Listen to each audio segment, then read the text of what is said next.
அப்பொழுது பேதுரு கொர்நேலியுவினால் தன்னிடத்தில் அனுப்பப்பட்ட மனுஷரிடத்திற்கு இறங்கி போய், இதோ நீங்கள் தேடுகிறவன் நான் தான், நீங்கள் வந்திருக்கிற காரியம் என்ன என்றான். அதற்கு அவர்கள், நீதிமானும் தேவனுக்கு பயப்படுகிறவரும் யூத ஜனங்கள் எல்லாராலும் நல்லவர் என்று சாட்சி பெற்றவரும் ஆகிய கொர்நேலியு என்னும் 100க்கு அதிபதி உம்மை தம்முடைய வீட்டுக்கு அழைப்பித்து உம்மால் சொல்லப்படும் வார்த்தைகளை கேட்கும்படி பரிசுத்த தூதனாலே தேவ எத்தனமாய் கட்டளை பெற்றார் என்றார்கள். அப்பொழுது பேதுரு அவர்களை உள்ளே அழைத்து அவர்களுக்கு உபச்சாரம் செய்து மறுநாளிலே அவர்களுடனே கூட புறப்பட்டான். யோப்பா பட்டணத்தாராகிய சகோதரரில் சிலரும் அவனுடனே கூட போனார்கள். மறுநாளிலே செசரியா பட்டணத்தில் பிரவேசித்தார்கள். கொர்நேலியு தன் உறவின் முறையாரையும் தன்னுடைய விசேஷித்த சிநேகிதரையும் கூட வரவழைத்து அவர்களுக்காக காத்திருந்தான். பேதுரு உள்ளே பிரவேசிக்கிற பொழுது கொர்நேலியு அவனுக்கு எதிர்கொண்டு போய் அவன் பாதத்தில் விழுந்து பணிந்து கொண்டான். பேதுரு அவனை தூக்கி எடுத்து, எழுந்திரும், நானும் ஒரு மனுஷன்தான் என்றான்.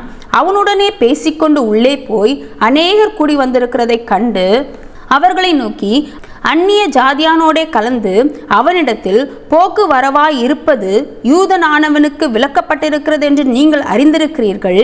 அப்படி இருந்தும் எந்த மனுஷனையும் தீட்டுள்ளவன் என்றும் அசுத்தன் என்றும் நான் சொல்லாதபடிக்கு தேவன் எனக்கு காண்பித்திருக்கிறார். ஆகையால் நீங்கள் என்னை அழைப்பித்த போது நான் எதிர்பேசாமல் வந்தேன். இப்போதும் என்ன காரியத்துக்காக என்னை அழைத்தீர்கள் என்று கேட்கிறேன் என்றான். அதற்கு கொர்நேலியு, 4 நாளைக்கு முன்னே இந்நேரத்திலே நான் உபவாசித்து 9ஆம் மணி நேரத்தில் என் வீட்டிலே ஜெபம் பண்ணி கொண்டிருந்தேன். அப்பொழுது பிரகாசமுள்ள வஸ்திரம் தரித்த மனுஷன் ஒருவன் எனக்கு முன்பாக நின்று, கொர்நேலியுவே, உன் ஜெபம் கேட்கப்பட்டது, உன் தான தர்மங்கள் தேவ சந்நிதியில் நினைத்தருளப்பட்டது. யோப்பா பட்டணத்துக்கு ஆள் அனுப்பி பேதுரு என்று மறுபேர் கொண்ட சீமோனை வரவழைப்பாயாக. அவன் கடலோரத்திலே தோல் பதனிடுகிறவன் ஆகிய சீமோனுடைய வீட்டிலே தங்கியிருக்கிறான். அவன் வந்து உன்னிடத்தில் பேசுவான் என்றார்.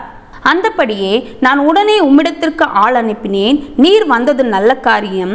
தேவனாலே உமக்கு கட்டளையிடப்பட்ட யாவையும் கேட்கும்படிக்கு நாங்கள் எல்லாரும் இப்பொழுது இங்கே தேவ சமூகத்தில் கூடியிருக்கிறோம் என்றான்.